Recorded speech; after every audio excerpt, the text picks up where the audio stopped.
Molina, 1535-1600. El libre albedrío en el siglo XVI. Es evidente la importancia de este tema en la filosofía y más en concreto en la filosofía cristiana, porque no solo que haya que defender que el hombre, para ser responsable de sus actos, que son como nuestros hijos según Aristóteles, precise de la libertad, sino que supuesto el pecado como una realidad inexcusable en el mundo, hay que culpar a Dios de la maldad que conlleva. El mismo Platón sale ya al paso de esta posible acusación: la divinidad es inocente, nos hizo al final de la República. Y es que al pretender defender la existencia de una libertad responsable en el hombre, se puede caer en el extremo opuesto, marginando a Dios o al lado de cualquier posible y necesaria intervención. El tema, pues, del libre albedrío se convierte en un problema de armonía, de conciliación, de concordia entre dos realidades prácticamente antagónicas: responsabilidad del hombre en sus actos por un lado y aceptación de un Dios creador, omnisciente, salvador y providente por otro. Desde San Agustín hasta el siglo XVI, sin olvidar a Santo Tomás, buscaron fórmulas que ofrecieran una adecuada solución. Pero fue en el siglo XVI cuando las explicaciones no solo se multiplicaron, como se ha pretendido dejar patente en el cuadro cronológico anteriormente señalado, sino que las diferentes propuestas aportadas se tradujeron en actitudes de auténtico enfrentamiento. El punto de partida del doble frente hay que colocarlo entre los años 1524 y 1526. Los protagonistas, Erasmo y Lutero. A partir de ahí, las distintas aportaciones se sitúan inevitablemente en una u otra trinchera. Luis de Molina, ya en la cima del siglo, año 1588, publica una obra, Concordia liberi arbitri cum gratia hedonis divina praescentia providentia predestinatione et reprobatione, que se convierte en el punto de referencia de cualquier aportación posterior. Las tesis defendidas en su Concordia quedan a partir de ese momento bautizadas con el nombre de molinismo.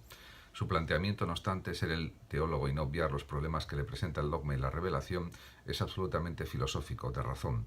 Lo advierte desde el principio: dos son las conclusiones y ambas se probarán por la razón.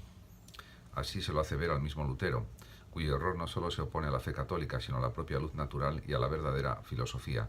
Su planteamiento, junto con la aguda polémica suscitada, no es en modo alguno baladío superficial, ya que, como dice Caro Baroja, cada época tiene sus grandes temas y los filósofos suelen exponernos periódicamente cuáles son. En los siglos XVI y XVII, el tema del tiempo es del significado del libre albedrío y el de la predestinación, como dice, como dos nociones opuestas. En todo caso, la teoría molinista en concreto ha sido considerada como uno de los mayores esfuerzos que el pensamiento católico ha hecho para explicarse a sí mismo. Por eso, para Andrés Martín, la disputa de Auxilis constituye la cima del humanismo cristiano español y de la metafísica del tiempo de la contrarreforma. Molina destaca un concepto de libertad pleno y perfecto, una total libertad y responsabilidad del hombre ante Dios y ante los demás. Molina fue un paladín de la libertad, intrépido y arriesgado. Consiguió, no obstante las muchas dificultades a que tuvo que enfrentarse, poner de manifiesto cómo se podían conciliar ideas que la inteligencia humana no acertaba a concordar, aunque la fe cristiana creía firmemente que existía tal concordia. El libre albedrío según Luis de Molina. Antes de escuchar una definición más o menos lapidaria, clásica, escolástica y por demás estridente al ser pronunciada en todo su rigor por Molina, será preciso entender la expresión libre albedrío, tal vez en la actualidad con un cierto sabor a rancio y un desagradable sonido a cascado y arcaico, a la que se acerca Molina, con unos toques de originalidad que consiguen la sorpresa y la oposición.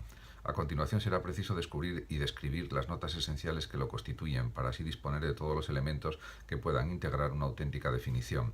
Desde ella trazaremos el círculo o radio de acción hasta donde pueda extenderse dicho libre albedrío, tal y como lo entienden tanto Molina como sus propios adversarios. Precisiones terminológicas. Arbitrium, albedrío, deriva de arbitrar, discernir, distinguir desde una reflexión racional. La reflexión parece imponerse a la hora de elegir algo, al tener que tomar la decisión de realizar un acto determinado, dejando sin efecto los otros 1000 que se podrían hacer en ese mismo momento. Parece evidente que antes de elegir se imponga no solo un simple conocimiento previo, sino que incluso se exija con antelación algún tipo de reflexión, algún juicio razonado que conlleva alguna garantía de acierto. Libre albedrío, la expresión viene de antiguo. Es utilizado a lo largo de toda la Edad Media, sobre todo entre los escolásticos, para quienes desde luego no es un sinónimo de libertad.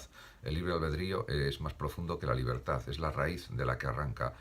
Libre albedrío es la facultad, libertad el modo como dicha facultad realiza sus actos, o como algunos actos proceden de tal facultad.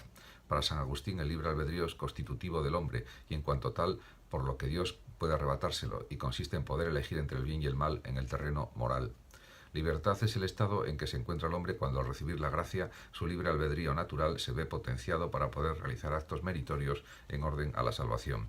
En cualquier caso, la expresión apunta al albedrío, al juicio, a la facultad racional.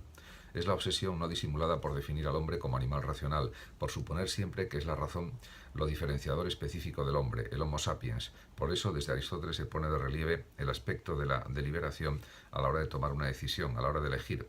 El objeto de la deliberación y de la elección es el mismo, salvo que el de la elección es algo ya determinado, puesto que lo juzgado por la deliberación es lo que se elige. Por eso también Santo Tomás, a pesar de estar convencido de que el libre albedrío y la voluntad no son dos sino una misma potencia, no obstante no es en última instancia de la voluntad sino del entendimiento, del juicio, del arbitrio, de donde le viene la decisión y la verdadera elección.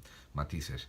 Molina va a seguir utilizando la expresión sobre todo en los títulos y encabezamientos. Sin embargo, una atenta lectura de su obra apreciará algunas variantes, algunos matices, algunas sutiles modificaciones que es preciso tener en cuenta al valorar su originalidad y la oposición que encontró al exponer sus tesis. Lo primero es el preferir constantemente el empleo del sustantivo libertad, libertad de arbitrio o innata libertad en lugar del adjetivo libre, libre albedrío. En la disputación 2, al explicar qué deba entenderse por libre albedrío, se dedica a esclarecer el término libertad y aunque no olvida que dicha libertad depende en cierto modo del juicio previo, del albedrío, parece querer dejar claro que dicho albedrío es más una condición necesaria para poder responsabilizar de sus actos a alguien que un requisito indispensable o menos una causa, potencia o facultad de la que derivan las acciones libres del hombre.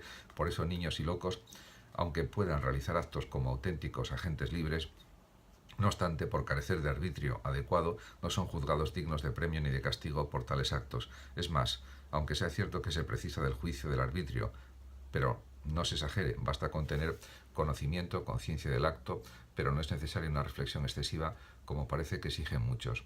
Libertad puede venir de liberare o de libet. En el primer caso tiene el sentido de liberación, ser liberado, rescatado, puesto en libertad. En este sentido, libertad se opone a esclavitud. Era el término preferido para referirse a la redención cristiana que rescataba, liberaba de la esclavitud del pecado.